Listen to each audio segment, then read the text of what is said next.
Hi friends, welcome to CS Logic channel. ಇವತ್ತು ಬಂದು Karnataka diploma 2020. So ಇದರಲ್ಲಿ ಏನು ಅಂದರೆ ಪ್ರೀವಿಯಸ್ ಕ್ವಶನ್ ಪೇಪರ್ಸ್ನ ರಿವಿಷನ್ ಮಾಡ್ತಾ ಹೋಗ್ತೀನಿ. ಅದರಲ್ಲಿ ಬಂದು department of electronics and communication engineering department diploma CETಗೆ ಪ್ರಿಪೇರ್ ಆಗ್ತಾರಂಥ ಸ್ಟೂಡೆಂಟ್ಸ್ಗೆ ಹೆಲ್ಪ್ ಆಗಲಿ ಅಂತ ಮಾಡ್ತಾ ಇದ್ದೀನಿ. ಓಕೆನಾ? ಸೊ ಇವತ್ತಿನ ಸೆಷನ್ ಸ್ಟಾರ್ಟ್ ಮಾಡೋಣ. ಇವತ್ತಿನ ಸೆಷನಲ್ಲಿ ಬಂದು 2019 ಪೇಪರ್ಸ್ನ ಸಾಲ್ವ್ ಮಾಡ್ತಾ ಹೋಗ್ತೀನಿ. ಸೊ ನಿಮಗೆ ಯೂಸ್ ಆಗುತ್ತೆ. ಇದು ಬಂದು ಓನ್ಲಿ ಕೋರ್ಸ್ ಮಾತ್ರ ಮಾಡ್ತಾ ಇದ್ದೀನಿ. ಫಸ್ಟ್ ಪಾರ್ಟ್ ಎ ಬಂದು ಸೈನ್ಸ್ದು, ಪಾರ್ಟ್ ಬಿ ಬಂದು ಅಪ್ಲೈಡ್ ಮ್ಯಾಥಮೆಟಿಕ್ಸ್ ಕೊಟ್ಟಿರ್ತಾರೆ, ಪಾರ್ಟ್ ಸಿ ಬಂದು ನಿಮ್ಮ ಡಿಪಾರ್ಟ್ಮೆಂಟ್ಗೆ ಸೇರಿರುವಂಥ ಕ್ವಶನ್ಸನ್ನು ಕೊಡ್ತಾರೆ. ಸೊ ಅದು ಬಂದು 100 ಮಾರ್ಕ್ಸ್ ಇರುತ್ತೆ. ಸೊ ಅದಕ್ಕೋಸ್ಕರ ಮೇನ್ ಫೋಕಸ್ ಎಲ್ಲರೂ ಮಾಡೋದು ಅವ್ರವ್ರ ಕೋರ್ ಸಬ್ಜೆಕ್ಟ್ಸ್ಗೆ. ಸೊ ನಾನು ಇವತ್ತಿನ ಕೋರ್ ಸಬ್ಜೆಕ್ಟ್ಸಲ್ಲಿ ಈಸಿ ತೊಗೊಂಡಿದ್ದೀನಿ. ನೆಕ್ಸ್ಟ್ ಸೆಷನ್ಸಲ್ಲಿ ಬೇರೆ ಬೇರೆ ತೊಗೋತೀನಿ. ಸೊ ಇವತ್ತಿನ ಸೆಷನಲ್ಲಿ 30 ಕ್ವಶನ್ಸ್ನ ಸಾಲ್ವ್ ಮಾಡ್ತೀನಿ. Next session 30 and last session ಅಂದರೆ ಥರ್ಡ್ ಸೆಷನಲ್ಲಿ 40 ಕ್ವಶನ್ಸ್ನ ಸಾಲ್ವ್ ಮಾಡ್ತಾ ಹೋಗ್ತೀನಿ. ಸೊ ಇದರಿಂದ ನಿಮಗೆ ಒಂದು ಸ್ವಲ್ಪ ಎಕ್ಸಾಮ್ಗೆ ಪ್ರಿಪರೇಷನ್ಗೆ ಈಸಿ ಆಗುತ್ತೆ. ಓಕೆನಾ? ಸೊ ಇವತ್ತಿನ ಸೆಷನ್ ಸ್ಟಾರ್ಟ್ ಮಾಡೋಣ. ಇವತ್ತಿನ ಸೆಷನ್ ಪೇಪರ್ ಬಂದು 2019 ಪೇಪರ್. ಸೊ ಇದರಲ್ಲಿ ಬಂದು ಎಲೆಕ್ಟ್ರಾನಿಕ್ಸ್ ಆ್ಯಂಡ್ ಕಮ್ಯುನಿಕೇಷನ್ ಡಿಪಾರ್ಟ್ಮೆಂಟ್ ಅಂದು. ಓಕೆನಾ? ಫಸ್ಟ್ ಕ್ವಶನ್ ಹೋಗೋಣ. ಫಸ್ಟ್ ಕ್ವಶನ್ ಬಂದು interrupt vector location of on external hardware interrupt is. So ನಿಮ್ಮ ಒಂದು ಎಕ್ಸ್ಟರ್ನಲ್ ಹಾರ್ಡ್ವೇರ್ ಇಂಟ್ರಪ್ಟ್ದು ಲೊಕೇಶನ್ ಕೇಳಿದ್ದಾರೆ. ಇದು ಬಂದು ಮೈಕ್ರೋ ಕಂಟ್ರೋಲರ್ ಸಬ್ಜೆಕ್ಟ್ಸು. ಸೊ ನಿಮಗೆ ಒಂದು ಸೊಲ್ಯೂಷನ್ಸನ್ನು ಮಾಡಿದ್ದೀನಿ, ನೋಡ್ಬೋದು. ಇದು ಬಂದು ನಿಮ್ಮ ವೆಕ್ಟಾರ್ ಟೇಬಲ್. ಸೊ ನಿಮ್ಮ ವೆಕ್ಟಾರ್ ಟೇಬಲಲ್ಲಿ 5 ವೆಕ್ಟರ್ಸ್ ಇಂಟ್ರಪ್ಟ್ ವೆಕ್ಟರ್ಸ್ ಇರ್ತವೆ. ಒಂದು external hardware interrupt 0, timer 0 interrupters, external hardware interrupts 1, timer 1 interrupts, serial communication interrupts. So ಇದರಲ್ಲಿ ಬಂದು ರಿಸೀವಿಂಗ್ ಆ್ಯಂಡ್ ಟ್ರಾನ್ಸ್ಮಿಷನ್ ಎರಡೂ ಇರುತ್ತೆ. ಸೊ ಇಲ್ಲಿ ಏನು ಕೇಳಿದ್ದಾರೆ ಅಂದರೆ ನಿಮಗೆ ಎಕ್ಸ್ಟರ್ನಲ್ ಹಾರ್ಡ್ವೇರ್ ಇಂಟ್ರಪ್ಟರ್ಸ್ದು ಲೊಕೇಶನ್ ಕೇಳಿದ್ದಾರೆ. ಅದರಲ್ಲಿ ಎಕ್ಸ್ಟರ್ನಲ್ ಹಾರ್ಡ್ವೇರ್ ಇಂಟ್ರಪ್ಟ್ಸ್ ಅಲ್ಲಿ ಸ್ಪೆಸಿಫಿಕೇಶನ್ ಏನು ಕೇಳಿಲ್ಲ. Only they have asked for external interrupt hardware location ಹೇಳಿ ಅಂತ ಹೇಳಿದ್ದಾರೆ. ಎರಡು ಬರುತ್ತೆ, ಒಂದು 0003H, ಇನ್ನೊಂದು ಬಂದು 001B. ಓಕೆನಾ? ಸಾರಿ, 0013. ಸೊ ಈ ಎರಡು ಎಕ್ಸ್ಟರ್ನಲ್ ಇಂಟ್ರಪ್ಟ್ ಆಗುತ್ತೆ. ಸೊ ನಿಮ್ಗೆ ಕೊಟ್ಟಿರೋ ಆನ್ಸರ್ ಪ್ರಕಾರ ಈ okay. So interrupt vector locations ಅಲ್ಲಿ ಆಫ್ ಎಕ್ಸ್ಟರ್ನಲ್ ಇಂಟ್ರಪ್ಟ್ಸ್ ಈಸ್, ಇವಾಗ ತಾನೇ ವೆಕ್ಟಾರ್ ಟೇಬಲ್ ನೋಡಿದ್ರ 0013H ಮತ್ತು 003H ಎರಡು ರೈಟ್ ಆನ್ಸರ್. ಬಿಕಾಸ್ ಅವರು ಸ್ಪೆಸಿಫಿಕಲಿ ಇಂಟ್ರಪ್ಟ್ 0ನ 1 ಅಂತ ಕೇಳಿಲ್ಲ. ನೆಕ್ಸ್ಟ್ ಕ್ವಶನ್ಗೆ ಹೋಗೋಣ. Next question, in 8051 for serial data transfer the timer mode used is. So timers ಕೇಳಿರೋದ್ರಿಂದ ಹೇಳ್ತಾ ಇದ್ದೀನಿ. Timers are counters. We have ಎರಡು 16-bit ಟೈಮರ್ಸ್ ಕೌಂಟರ್ಸ್ ಅವೈಲಬಿಲಿಟಿ ಇರುತ್ತೆ. ಅದರಲ್ಲಿ ಕ್ಲಾಸಿಫಿಕೇಶನ್ ಮಾಡಿದ್ವಿ ಮೋಡ್ 0, ಮೋಡ್ 1, ಮೋಡ್ 2 ಮೋಡ್ 3 ಅಂತ.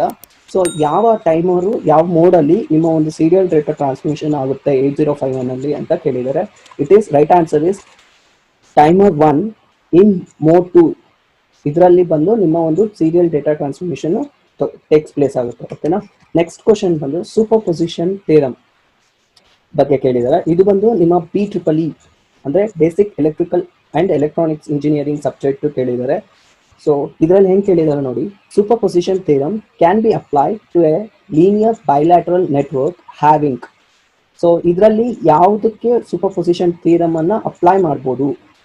ಸೊ ಫಸ್ಟ್ ಏನು ಕೇಳಿದ್ದಾರೆ, only one source, no voltage sources, more than one source, no current sources. So ಇದಕ್ಕೆ ಸೂಪರ್ ಪೊಸಿಷನ್ ಥಿಯರಮ್ನ ಒಂದ್ಸತಿ ತಿಳ್ಕೊಳ್ಳೋಣ. ಸೂಪರ್ ಪೊಸಿಷನ್ ಥಿಯರಮ್ಸ್ ಸ್ಟೇಟ್ಮೆಂಟ್ ಓದೋಣ. The current through or voltage across any elements in a linear bilateral network equal to the algebraic sum of the current or voltage produced independently by each source. This is your superposition ಒಂದು ಥಿಯರಮ್ನ statement. So ಇದ್ರದ್ದು explanation ನೀವು ಒಂದ್ಸತಿ go through ಆದರೆ ನಿಮಗೆ ಗೊತ್ತಾಗುತ್ತೆ bilateral networks ಹೇಗಿರುತ್ತೆ ಅಂತ. ಒಂದ್ಸತಿ ಡಯಾಗ್ರಾಮ್ಯಾಟಿಕಲಿ ನೋಡಿದಾಗ ನಿಮ್ಗೆ ಅರ್ಥ ಆಗುತ್ತೆ. ಸೊ ನಮ್ಮ ಕ್ವಶನ್ ಅಲ್ಲಿ ಕೇಳಿರೋದೇನು, ಒಂದು ಲೀನಿಯರ್ ಬೈಲ್ಯಾಟ್ರಲ್ ನೆಟ್ವರ್ಕ್ ಅಲ್ಲಿ ಸೂಪರ್ ಪೊಸಿಷನ್ ಇಂಪ್ಲಿಮೆಂಟ್ ಆದಾಗ ನಿಮ್ಮಲ್ಲಿ ಎಷ್ಟು ಸೋರ್ಸ್ ಅನ್ನ ತಗೋಬಹುದು ಅಂತ ಹೇಳಿದ್ದಾರೆ. ಸೊ ಹಿಯರ್ ನೀವು ಇನ್ನೊಂದ್ಸತಿ ಓದಿದ್ರೆ super position theorem is very helpful in determining the voltage across any elements are a current through A branch when the circuit contains a multiple number of voltage or sources. So ಇದು ಏನಾಗಿರುತ್ತೆ, the circuits can contains a multiple number of voltage or sources. Okay, so ಇವಾಗ ನಾವು question ಪೇಪರ್ಗೆ ಹೋಗೋಣ. So if you see in your question papers, only one sources, no voltage sources, more than one sources, no current sources. So the right answer is more than one sources. Okay. So when you passing on to the next question bandu, when the load resistance to the Thevenin resistance of a network, then dash is transferred to the load from the sources. So ಇದು ಬಂದು maximum power transmission ಥಿಯರಮ್ದು. So ಅದರಿಂದ ಗೊತ್ತಾಗ್ಬಿಡುತ್ತೆ the maximum power transfers to the load from the sources. ಯಾವುದೇ ಒಂದು network ಅನ್ನ build ಮಾಡಬೇಕಾದಾಗ ನಿಮ್ಮ ಒಂದು ಮ್ಯಾಕ್ಸಿಮಮ್ ಪವರ್ನ ಲೋಡ್ ಇಂದ it can pass for sources. Okay, next question. Series resonance has a following conditions. Series resonance ಅಲ್ಲಿ ಯಾವ ಕಂಡೀಷನ್ಸ್ ನ ಇಲ್ಲಿ ಸ್ಯಾಟಿಸ್ಫೈ ಮಾಡುತ್ತೆ ಅಂತ ಹೇಳ್ತಾರೆ. ಸೊ ಸೀರೀಸ್ ರೆಸೊನೆನ್ಸ್ ಅಲ್ಲಿ ಏನಾಗಿರುತ್ತೆ ಅಂದ್ರೆ inductance resonance will always be equal to the capacitive reactance. Okay, so ಇದಕ್ಕೆ ರೈಟ್ ಆನ್ಸರ್ ಬಂದು ಇದು XL is equal to XC because series inductance resonance is always equal to capacitive resonance. ಇದೇ parallel resonance ಅಲ್ಲಿ ಆಗಿದ್ರೆ ಏನಾಗುತ್ತೆ XL is equal to 1 divided by XC ಆಗ್ತಾ ಇತ್ತು. ಓಕೆನಾ. Next question. The bandwidth endpoint on a series resonance curve are called as half power points. So full power points ಆಗಲ್ಲ, half frequency point ಬಂದು ಅದು ಬಂದು ಬೇರೆದಕ್ಕಾಗುತ್ತೆ. ಸೊ full power points ಆಗಲ್ಲ. So half power point resonance ಗೆ half power points is a right answer. Okay, so ಇದಕ್ಕೆ graph ತೋರಿಸ್ತೀನಿ ನೋಡಿ. So this is your bandwidth of resonating circuits. So ಇಲ್ಲಿ ನೋಡ್ಬೋದು ನಿಮ್ಮ ಒಂದು bandwidth is the differences between half power frequency. So the bandwidth ಏನಿರುತ್ತೆ series resonance ಅಲ್ಲಿ ಅವಾಗ ನಿಮ್ಮ ಒಂದು bandwidth half power frequency ಆಗಿರುತ್ತೆ. So that's why we have taken half power point. So next one, the design equation for a series element of a constant K low pass filter is.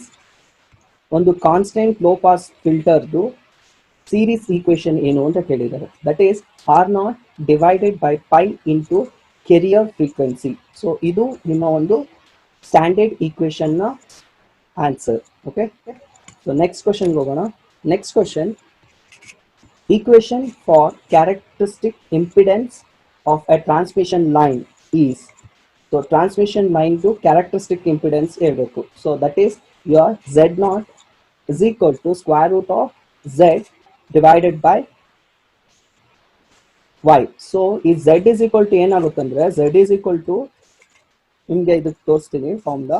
Z0 is equal to square root of ಇಲ್ಲಿ ZC ಇದೆ, Z0 ZC is quite common, square root of Z by Y, where Z is equal to R plus J omega L. Andre it is a series impedance per unit length per phase, whereas Y is a shunt admittance per unit of length. So idu formula. Okay na.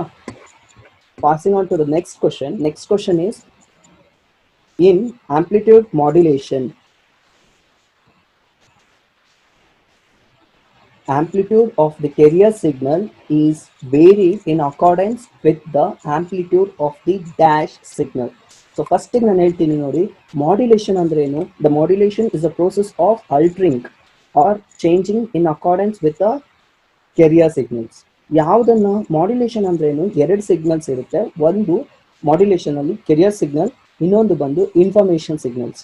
So ಈ ಎರಡನ್ನೂ club ಮಾಡಿ through modulation ಪ್ರೊಸೆಸ್ನಿಂದ send ಮಾಡ್ತೀವಿ. ಇದು send ಮಾಡಿದಾಗ longer ಡಿಸ್ಟೆನ್ಸ್ಗೆ ನಿಮ್ಮ ಒಂದು signals ಅನ್ನ send ಮಾಡ್ಬೋದು. ಸೊ ಇದರಿಂದ ಇಲ್ಲೇನು ಕೇಳಿದರೆ ಆಂಪ್ಲಿಟ್ಯೂಡ್ ಮಾಡ್ಯುಲೇಷನ್ ಅಂತ ಕೇಳಿದ್ದಾರೆ. ಆಂಪ್ಲಿಟ್ಯೂಡ್ ಮಾಡ್ಯುಲೇಷನ್ ಅಲ್ಲಿ ಏನಾಗುತ್ತೆ, ಯಾವುದೇ ಒಂದು carrier amplitude according to the carrier ಆಂಪ್ಲಿಟ್ಯೂಡ್ನ ನಮ್ಮ ಇನ್ಫಾರ್ಮೇಶನ್ ಸಿಗ್ನಲ್ನ ಚೇಂಜ್ ವೇರಿ ಆಗುತ್ತೆ. So the right answer is information. ನಿಮ್ಗೆ ಜ್ಞಾಪಕ ಇರಲಿ, ಮಾಡ್ಯುಲೇಷನ್ ಅಲ್ಲಿ two signals are use. One is your carrier signal, another one is your information signals. So carrier signal is varied in accordance with the your information signal, amplitude of your information signal. So next question, passing on to the next question. Next question bandu base 16 to which number system anta kelide, refers to which number system. So base 16 ಅಂದ್ರೆ base 16 ಯಾವ number system, there are 4 number systems are available. ಒಂದು decimal ನ base ಬಂದು 10 ಆಗಿರುತ್ತೆ, ಓಕೆನಾ. So ಆಕ್ಟೇಲ್ ನ base ಬಂದು 8 ಆಗಿರುತ್ತೆ. BCD is nothing but binary coded decimal, so ಇದು ನಮಗೆ ಬರಲ್ಲ. ನೆಕ್ಸ್ಟ್ ಏನಿದೆ ಎಕ್ಸಾಡೆಸಿಮಲ್. ಸೊ ಎಕ್ಸಾಡೆಸಿಮಲ್ ನ ಬೇಸು 16 ಆಗಿರುತ್ತೆ. So right answer is hexadecimal. ಇನ್ನೊಂದು ನಂಬರ್ ಸಿಸ್ಟಮ್ ಏನು ಅಂದ್ರೆ binary number system. Binary number system ನ ಬೇಸು 2 ಆಗಿರುತ್ತೆ. Okay, so passing on to the next question. Which of the example below express the commutative law of multiplication? Okay, so there are 3 laws you need to know. ಅಂದ್ರೆ 3 laws ನ ನೀವು ಕಲ್ತ್ಕೋಬೇಕು. ಯಾವ್ದಾದ್ರು ಅಂದ್ರೆ commutative law, associative law, De Morgan's law. So ಇದನ್ನ ಕಲ್ತ್ಕೊಂಡ್ರೆ ನಿಮ್ಮ ಒಂದು digital electronics ಕ್ವಶನ್ಸ್ಗೆ ವೆರಿ ಈಸಿ ಆಗುತ್ತೆ. ಸೊ ನಾನು ಅಸೋಸಿಯೇಟಿವ್ ಲಾಸ್ನು ಮತ್ತೆ ಕಾಮಿಟೇಟಿವ್ ಲಾಸ್ನು ಇಲ್ಲಿ ಒಂದ್ಸತಿ ತೋರಿಸ್ತೀನಿ ನೋಡಿ. Okay, so here you can see your associative law. Addition ಅಲ್ಲಿ ಏನಾಗುತ್ತೆ ಅಂದ್ರೆ a plus B, a plus whole bracket b into b plus C is equal to ಈ ಎರಡನ್ನೂ ಕ್ಲಬ್ ಮಾಡ್ತೀವಿ. So a plus B whole bracket close plus C. This is for addition in associative law. Multiplication ಅನ್ನು ನೋಡಿ, a whole bracket b into C is equal to a into B whole bracket into C. This is multiplication for associative law. ನಮ್ಗೆ ಕೇಳಿರೋದೇನು commutative law of multiplication. ನಿಮ್ಮ question ಅಲ್ಲಿ commutative law of multiplication ಹೇಳ್ತೀನಿ. a plus B is equal to B plus A. This is the addition law of commutative. So multiplication ಕೇಳಿರೋದ್ರಿಂದ ಏನಾಗುತ್ತೆ, a into B is equal to B into A. Okay, so question ಅಲ್ಲಿ ಯಾವ್ದು match ಆಗುತ್ತೆ ನೋಡೋಣ. So ಇದು match ಆಗಲ್ಲ, ಇದು match ಆಗಲ್ಲ. So the right answer is C into D is equal to D into C. This is the right answer for your commutative law of multiplication. ಓಕೆನಾ.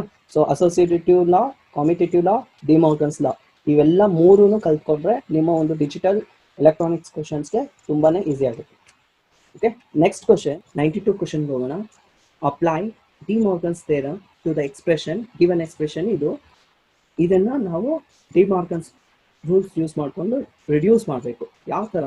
So X plus, so ಈ ಎರಡು ಇದೆಯಲ್ಲ, ಈ ಎರಡು term ಅನ್ನ separate ತಗೋತೀನಿ, ಇದು ಒಂದೇ ಟರ್ಮ್ ನ ಸಿಂಗಲ್ ಆಗಿ ತಗೋತೀನಿ. ಸೊ ಅವಾಗ ಏನಾಗುತ್ತೆ, X plus Y double bar dot Z double bar. So ಇವೆರಡನ್ನು ಸಪ್ರೇಟ್ ಆಗಿ ಮಾಡಿದಾಗ ಇಲ್ಲಿ ಪ್ಲಸ್ ಇರೋದೇನಾಗುತ್ತೆ, if you are cutting your bars, so positive ಇದ್ರೆ ಏನಾಗುತ್ತೆ, ಮಲ್ಟಿಪ್ಲಿಕೇಶನ್ ಆಗುತ್ತೆ. ಸೊ ಅದರಿಂದ X plus Y double bar into Z double bar. So ಇದರಲ್ಲಿ ಯಾವುದು ಮ್ಯಾಚ್ ಆಗ್ತಲ್ಲ, ಈ double bar get cancel. So ಇವಾಗ ನೋಡೋಣ, X plus Y bracket into Z. So this is your right answer, because when you reduce your expression using De Morgan's law, you got answer x plus y into z. Okay, so next question ಹೋಗೋಣ. Next question is 93 question number. The ones complement of 1 0 1 0 1 0. ಇದು ಬಂದು binary number system ಅಲ್ಲಿ ಕೊಟ್ಟಿದ್ದಾರೆ. ಇದನ್ನ ನಾವು one's complement ಮಾಡಬೇಕು. One's complement is nothing but you are taking a inverse of it. ಅಂದ್ರೆ 1 ಕೊಟ್ಟಿದ್ರೆ 0 ಮಾಡಬೇಕು, 0 ಕೊಟ್ಟಿದ್ರೆ 1 ಮಾಡಬೇಕು. So one's complement right answer is this one. So 1 ಇರೋ ಹತ್ರ 0 ಇದೆ, 0 ಇರೋ ಹತ್ರ 1 ಇದೆ. ಸೊ ಟೂಸ್ ಕಾಂಪ್ಲಿಮೆಂಟ್ ಅಂತ ಕೇಳ್ತಾರೆ, ಸೊ ಅವಾಗ ಏನ್ ಮಾಡಬೇಕು, ಈ ಒನ್ಸ್ ಕಾಂಪ್ಲಿಮೆಂಟ್ಗೆ ಪ್ಲಸ್ 1 ಅನ್ನ ಆಡ್ ಮಾಡಬೇಕು. ಲಾಸ್ಟ್ ಬಿಟ್ಗೆ ಪ್ಲಸ್ 1 ಅನ್ನ ಆಡ್ ಮಾಡಿದ್ರೆ you will get the answer. ಓಕೆನಾ. ಸೊ ಪ್ಲಸ್ 1 ಆಡ್ ಮಾಡಬೇಕಾಗುತ್ತೆ ಲಾಸ್ಟ್ ಬಿಟ್ಗೆ. ಫಸ್ಟ್ ನೀವು ಒನ್ಸ್ ಕಾಂಪ್ಲಿಮೆಂಟ್ ಮಾಡ್ಕೋಬೇಕು. ಒನ್ಸ್ ಕಾಂಪ್ಲಿಮೆಂಟ್ ಏನ್ ಬಂದಿರುತ್ತೆ ಡಿಜಿಟ್ಗೆ, ಅದಕ್ಕೆ ಲಾಸ್ಟ್ ಬಿಟ್ಗೆ, ಈ ಬಿಟ್ ಇರುತ್ತಲ್ಲ ಲಾಸ್ಟ್ ಬಿಟ್ಗೆ, ಆ ಬಿಟ್ಗೆ ನೀವು 1 ಅನ್ನ ಆಡ್ ಮಾಡಿದ್ರೆ it will come to the two's complement. Okay, so 94 question. Single bit full adder adds. So ಇದಕ್ಕೆ ಒಂದು ಡಯಾಗ್ರಾಮ್ ತೋರಿಸ್ತೀನಿ, ಅದರಿಂದ ನಿಮಗೆ ಈಸಿಯಾಗಿ ಅರ್ಥ ಆಗುತ್ತೆ. ಓಕೆ, ಇದು ಬಂದು ನಿಮ್ಮ ಒಂದು ಫುಲ್ ಆಡರ್. ಫುಲ್ ಆಡರ್ ಅಲ್ಲಿ ಎಷ್ಟು ಇನ್ಪುಟ್ಸ್ ಇದೆ, 3 ಇನ್ಪುಟ್ಸ್ ಅಂಡ್ 2 ಔಟ್ಪುಟ್ಸ್. ಎಷ್ಟನ್ನ ಆಡ್ ಮಾಡುತ್ತೆ ನಿಮಗೆ ಕೇಳಿರೋದು, ನಿಮ್ಮ ಒಂದು ಫುಲ್ ಆಡರ್ಸ್ ಎಷ್ಟು ಬಿಟ್ ನ ಆಡ್ ಮಾಡಬೇಕು, ಆಡ್ ಮಾಡಿಸುತ್ತೆ ಅಂತ. So it having a 3 bits, 2 single bits and Cn is your carry bit. So ಇದು ಆ್ಯಡ್ ಮಾಡಿದ್ರೆ ನಿಮಗೆ ಸಮ್ ಸಿಗುತ್ತೆ and will get a carry out. Okay, so ನಿಮ್ಮ ಆಪ್ಷನ್ಗೆ ಹೋಗೋಣ. ನಿಮ್ಮ ಆಪ್ಷನಲ್ಲಿ ಏನು ಕೇಳಿದೆ, two bits binary number, it is not satisfied. 4-bit binary number, it is also not satisfied. 2 single bit and 1 carry bit. So 2 single bit andre A and P is a single bit and 1 carry bit. So CN. So this is your full adder na right answer. Ade half adder kelidre ಏನು ಆಗ್ತಾ ಇತ್ತು ಅಂದ್ರೆ 2 single bit ಆಗ್ತಾ ಇತ್ತು. So full ಆ್ಯಡರ್ಗೂ of ಆ್ಯಡರ್ಗೂ ಡಯಾಗ್ರಾಮ್ಸ್ನ ಕಲ್ತ್ಕೊಂಡಿರ್ಬೇಕು. ಸೊ ಟ್ರೂತ್ ಟೇಬಲ್ ಬರಬೇಕು. ಆ ಟ್ರೂತ್ ಟೇಬಲ್ ಬಂದರೆ you can easily identify your digital electronics question. ಓಕೆನಾ? So passing on to the next question. Passing on to the 95th question. The edge triggering flip flop response to the input present at. So ಯಾವ input ರೆಸ್ಪಾನ್ಸ್ಗೆ ನಿಮ್ಮ ಒಂದು flip flop operate ಆಗುತ್ತೆ ಅನ್ನೋದಕ್ಕೆ. So it is answer number 1 because transition of your clock pulses. ನಿಮ್ಮ ಒಂದು JK ಆಗಿರ್ಬೋದು, SR flip flops ಆಗಿರ್ಬೋದು, ಯಾವುದೇ ಒಂದು ಫ್ಲಿಪ್ ಫ್ಲಾಪ್ಗೆ ನಿಮ್ಮ ಒಂದು ಕ್ಲಾಕ್ ಪಲ್ಸಸ್ ಅನ್ನು ಕೊಟ್ಟಾಗ ಮಾತ್ರ ಅದು ಆಪರೇಟ್ ಮಾಡುತ್ತೆ. That is the input respond to it presenting the transition of your clock pulses. Next, find the resolution of 4-bit DAC system. ಅಂದರೆ 4 ಬಿಟ್ಟು ಡಿಜಿಟಲ್ ಟು ಅನಲಾಗ್ ಸಿಸ್ಟಮ್ಸ್ನ ಒಂದು ರೆಸಲ್ಯೂಷನ್ ಏನಾಗಿರುತ್ತೆ ಅಂತ ಕೇಳಿದ್ದಾರೆ. If the full scale deflection, full scale output voltage is 15%. So ಇದ್ರದ್ದು resolution 4-bit resolution ಬಂದು 0.001% ಆಗಿರುತ್ತೆ. So which is multiplied by 15. So ಆವಾಗ ಏನಾಗುತ್ತೆ 1.5 volts ಏನೋ ಸಮಥಿಂಗ್ ಬರುತ್ತೆ. So that's means the answer is A. Full scale ವೋಲ್ಟೇಜ್ನ resolution ಎಷ್ಟಾಗಿರುತ್ತೆ ಅಂದರೆ 4 bits ಆಗಿರೋದ್ರಿಂದ it is answer is 1 volts. ಓಕೆನಾ? Which of the following memory is volatile. So ಯಾವ memory primary memory ಆಗಿರುತ್ತೆ ಅಂದರೆ ಇಟ್ ಈಸ್ ಅ ಟೆಂಪ್ರವರಿ ಸ್ಟೋರೇಜ್ನ we call it as volatile memory ಅಂತ ಹೇಳ್ತೀವಿ. ಸೊ ವೋಲಟೈಲ್ ಯಾವುದು ಟೆಂಪ್ರವರಿ ಮೆಮೊರಿ ಅಂದರೆ random access memory is your temporary memory. So ನಿಮ್ಗೆ ಅರ್ಥ ಆಗಲಿ, RAM is nothing but a temporary memory. ROM is nothing but your permanent memory. Non-volatile memory, volatile memory. Okay. Passing on to the next question. Aliasing effect occurs if dash where fs is a sampling rate and fx is the highest frequency components. ನೀವು ಅಲೈಸಿಂಗ್ effect ಅನ್ನು study ಮಾಡಿದ್ರೆ ಹೇಳಿರ್ತೀವಿ, the sampling frequency is always greater than its twice of the maximum frequency or highest frequency. So sampling frequency ಯಾವಾಗೂ ಅಷ್ಟೇ it should be greater than its twice of your highest frequency. So that's why option number 1 is your right answer. Next question. Sequence to generate PCM signal is. ಇನ್ನೊಂದ್ಸತಿ ಹೇಳ್ತಾ ಇದ್ದೀನಿ question. Sequence to generate a PCM signal is. So ಇದರಲ್ಲಿ analog signal, quantizer, sample first option ಆಗಲ್ಲ. ಯಾಕಂದ್ರೆ analog signal will be the first. So analog signals ಆದ್ಮೇಲೆ quantizer ಆಗಲ್ಲ. You need to sample it. So the answer is option number D. So it is analog signal, sampler, quantizer, encoder. So analog signals nen martivi, you will take a sampleization. So sampling martiri, adadmele quantization, adadmele you will encode the signals as a PCM. PCM signal andre eno pulse code modulated signal. Okay. Passing on to the next question. Slope, overload and granularity noise type of distortions are formed in. So additive modulations alli bandu it is granularity noise type irutte. Pulse code modulation alli slope overload ಜಾಸ್ತಿ ಇರುತ್ತೆ. Delta modulations ಅಲ್ಲಿ both ಇರುತ್ತೆ, slope overload ಇರುತ್ತೆ, ಗ್ರಾನ್ಯುಲರಿ noise type ಇರುತ್ತೆ. So ಅದಕ್ಕೆ option ಏನು, delta modulation. ಓಕೆನಾ? 100th ಕ್ವಶನ್ಗೆ ಆನ್ಸರ್ ಬಂದು delta modulations. In dash format, the transmitted pulse waveform occupies the full duration of a symbol. ಯಾವ ಫಾರ್ಮೇಟ್ ಅಲ್ಲಿ ನಿಮ್ಮ ಒಂದು pulse transmitting pulse waveforms occupy ಆಗಿರುತ್ತೆ, ಅದು full duration of symbols. Bipolar return to 0, RZ ಅಂದ್ರೆ return to 0. Option B is the right answers. Non return to zero format ನ use ಮಾಡಿರ್ತೀವಿ transmitted pulse waveforms ನ transmit ಮಾಡೋದಕ್ಕೆ. So it will show the full duration of symbol. So that's why non return to zero, that is NRZ is the right answer. Next and two question number dash involves the switching frequency of a sinusoidal carrier between two frequencies in accordance with the incoming binary data while keeping amplitude and phase constant. So question ಅನ್ನ correct ಆಗಿ ಓದ್ಕೊಳ್ಳಿ. ಇಲ್ಲಿ ಕೇಳ್ತಾ ಇರೋದನ್ನು switching the frequency of two sinusoidal carrier between two frequency ಅಂದ ತಕ್ಷಣ ನಿಮಗೆ ಜ್ಞಾಪಕ ಬರಬೇಕಾಗಿರೋದೇನು frequency division multiplexer FDM or FSK. ಇಲ್ಲಿರೋ ಪ್ರಕಾರ FSK. So keeping the constant ಏನು ಆಂಪ್ಲಿಟ್ಯೂಡ್ ನ ಫೇಸ್ ನ ಕಾನ್ಸ್ಟೆಂಟ್ ಆಗಿ ಇಟ್ಟಿರ್ತಾರೆ. ಸೊ ನಿಮ್ಮ ಒಂದು ಎರಡು ಫ್ರೀಕ್ವೆನ್ಸಿ ಬೇಕಂದ್ರೆ ಏನು that's the right answer is binary FSK, that is binary phase shift keying is the method involving to switching between the frequencies, switching between the two frequencies. If you are using binary phase shift keying, your phase of the signal will be changed in according keeping the constant with the amplitude and the your frequency. ಅರ್ಥ ಆಗ್ತದೆಯಾ?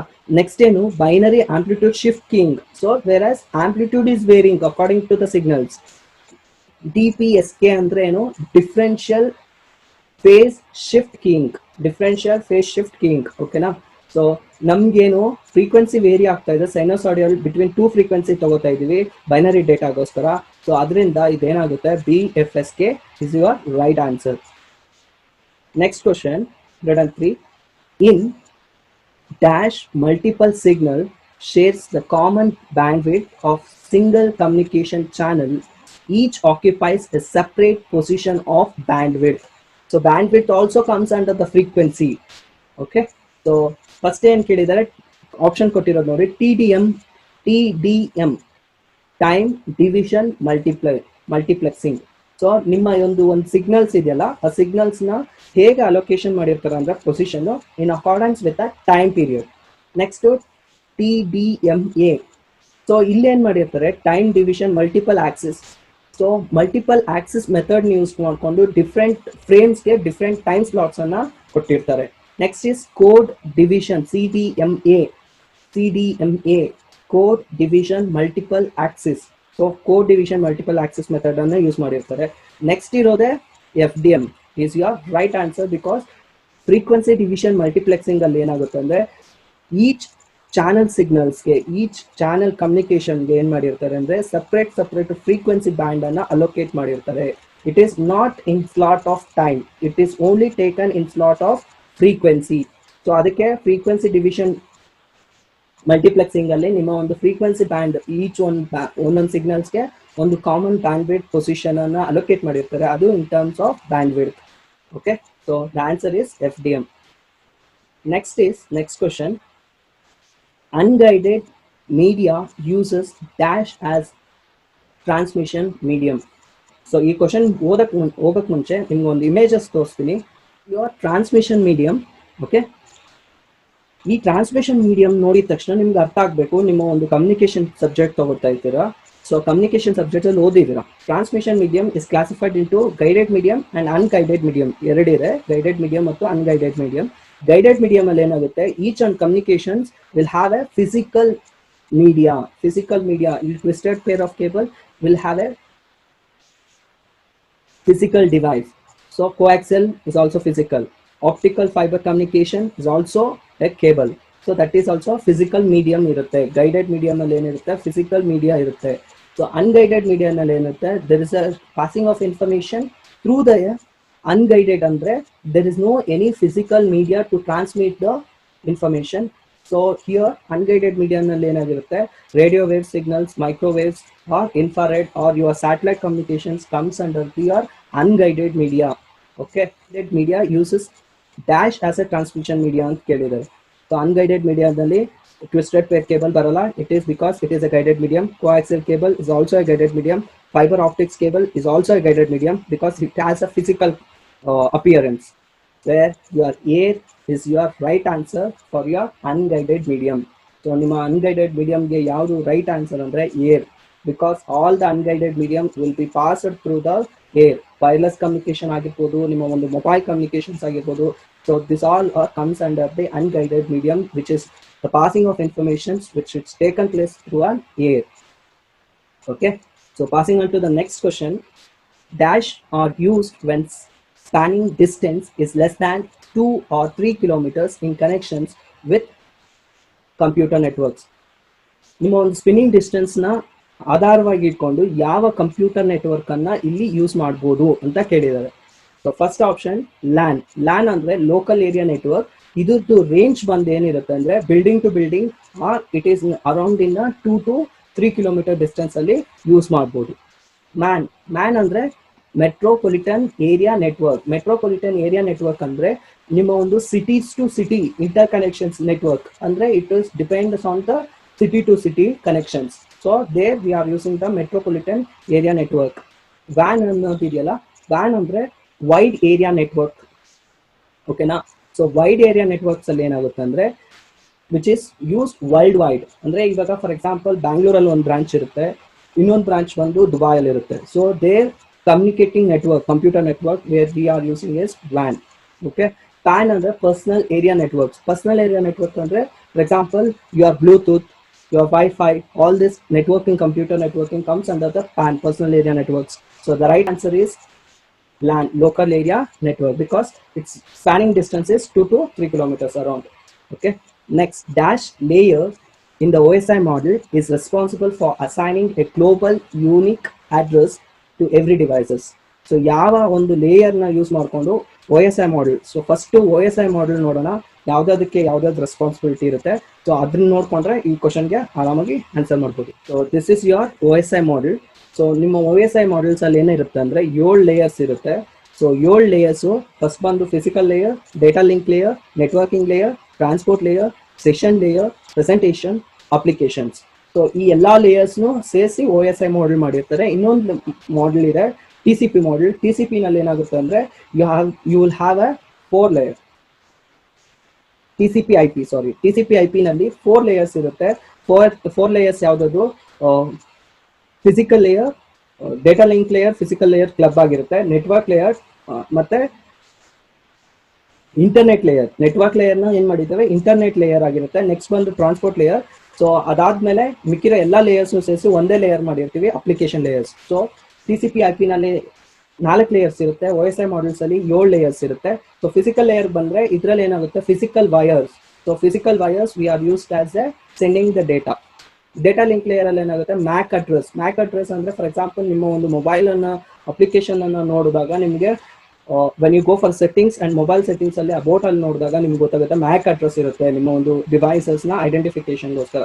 Network ಅಲ್ಲಿ ನಿಮ್ಮ ಒಂದು IP address ಅನ್ನ ಕೊಟ್ಟಿರ್ IP address will be assigned to the your network layer.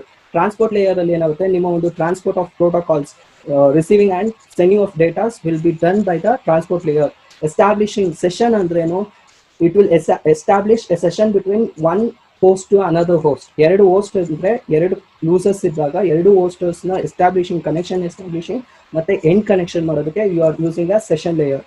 Next presentation layer ಅಲ್ಲಿ ಏನಾಗುತ್ತೆ it is the data will be formatted in the encrypt and decrypt manner. ನಿಮ್ಮ ಒಂದು datas ಏನಿರುತ್ತೆ ಲೈಕ್ ಎನ್ಕ್ರಿಪ್ಷನ್ ಅಂದ್ರೆ for example ನಿಮ್ಮ QR coding. So QR code ನಾವು ಏನು ನೋಡೋಕ್ಕಾಗಲ್ಲ, ಡಿಜಿಟಲ್ ಇರುತ್ತೆ. ಸೊ ಅದು encrypted codes formatting of datas can be sent. Application layer is nothing but SMTPs, all those things comes under your servicing based end user applications ಏನಿರುತ್ತೆ ಅದು ಬಂದು ನಿಮ್ಮ ಒಂದು ಅಪ್ಲಿಕೇಶನ್ಸ್ ಲೇಯರ್ ಆಗಿರುತ್ತೆ.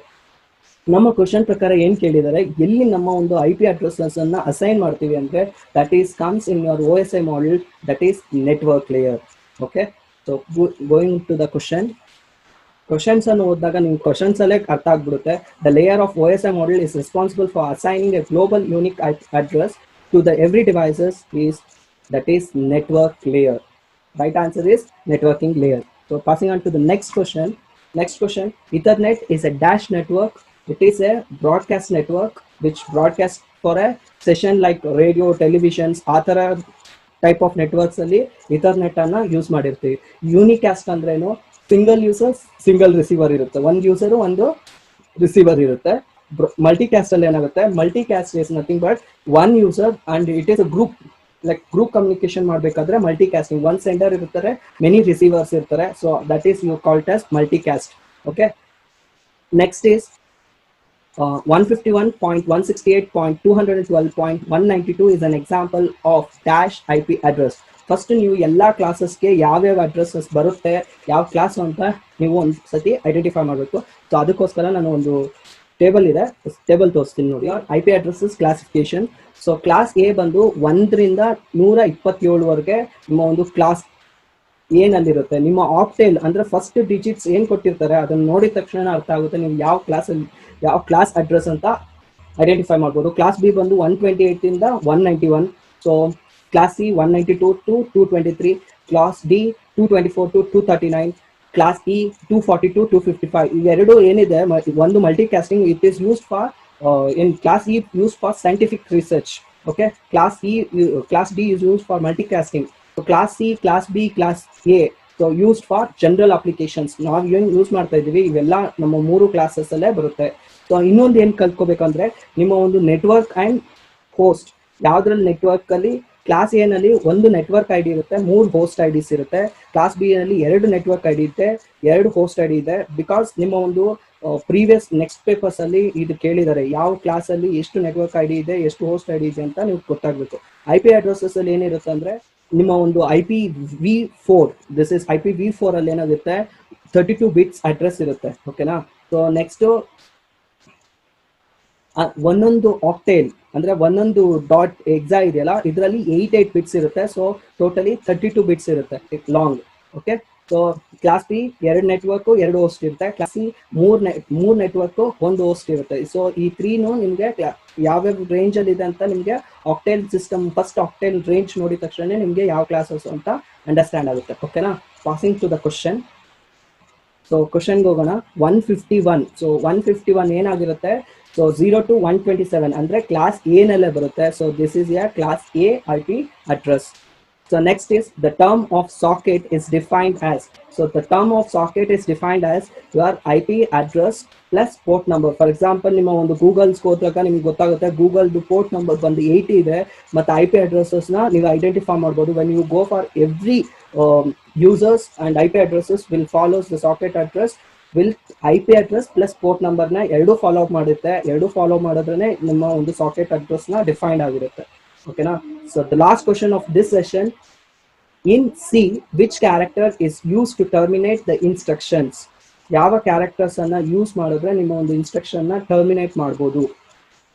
So dot in the C, dot is not used to terminate. Not used to terminate. Semicolon is the terminating the session. Terminating ಅಂದ್ರೆ ಯಾವುದೋ ಒಂದು C program ನ semicolons, for example ಇಲ್ಲೇ ನೋಡಬಹುದು ನೀವು int a, 200, B, C ಅಂತ ಕೊಟ್ಟಿದ್ದಾರೆ. ಅಂದ್ರೆ ಆಫ್ಟರ್ ಸಿ ಸೆಮಿಕಾಲನ್ ಕೊಟ್ಟಿದ್ದಾರೆ ಅಂದ್ರೆ ಆ ಲೈನು ಅಲ್ಲಿ ಇಲ್ಲಿಂದ ಸ್ಟಾರ್ಟ್ ಆಗಿ ಇಲ್ಲಿಗೆ ಎಂಡ್ ಅಂತ ಅರ್ಥ. ಓಕೆನಾ. ಸೊ ಇನ್ನೊಂದೇನು ಕಾಮನ್ ಎಲ್ಲಿ ಯೂಸ್ ಮಾಡ್ತೀವಿ ಅಂದ್ರೆ ಬಿಟ್ವೀನ್ 2 ವೇರಿಯಬಲ್ಸ್ ನ ಕಾಮನ್ ಯೂಸ್ ಮಾಡ್ತೀವಿ. ಮಿಕ್ಕಿರೋದಕ್ಕೆಲ್ಲ ಟರ್ಮಿನೇಟಿಂಗ್ ಎಲ್ಲ basically we are going for a semicolon. Okay, so ಇವತ್ತಿನ ಸೆಷನ್ಗೆ ಇಷ್ಟಕ್ಕೆ ಸಾಕು. Thank you. ನೆಕ್ಸ್ಟ್ ಸೆಷನ್ ಅಲ್ಲಿ ರಿಮೈನಿಂಗ್ ಕ್ವಶನ್ಸ್ ಅನ್ನ ಎಕ್ಸ್ಪ್ಲೈನ್ ಮಾಡ್ತಾ ಹೋಗ್ತೀನಿ. Thank you.